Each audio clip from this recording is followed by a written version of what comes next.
آج کی اس ویڈیو میں آپ سماعت فرمائیں گے ہارڈ کاپی اور سافٹ کاپی کیا چیز ہوتی ہے۔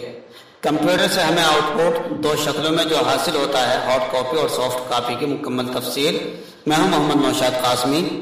آپ سے گزارش ہے کہ اگر آپ ہمارے چینل پر نیا ہیں تو براہ کرم چینل کو سبسکرائب کریں، لائک اور شیئر کرنا نہ بھولیں۔ آئیے جان لیتے ہیں ہارڈ کاپی اور سافٹ کاپی کس کو کہتے ہیں۔ کمپیوٹر میں آؤٹ پٹ دو شکلوں میں حاصل ہوتا ہے، ایک سافٹ کاپی۔ سافٹ کاپی سے مراد آؤٹ پٹ کی ایسی شکل ہے جسے چھوا نہیں جا سکتا۔ اس سے مراد ہے کہ آؤٹ پٹ غیر مادی شکل میں ہے۔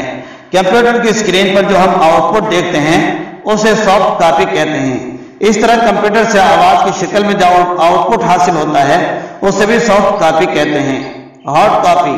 ہارڈ کاپی سے مراد کمپیوٹر سے حاصل ہونے والا ایسا آؤٹ پٹ ہے جسے مادی شکل میں دیکھا جا سکے، چھوا بھی جا سکے۔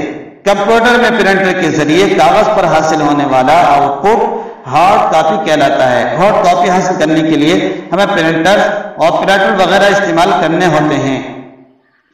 یہ تھی کمپیوٹر اور سافٹ کاپی اور ہارڈ کاپی سے متعلق کچھ جنرل نالج۔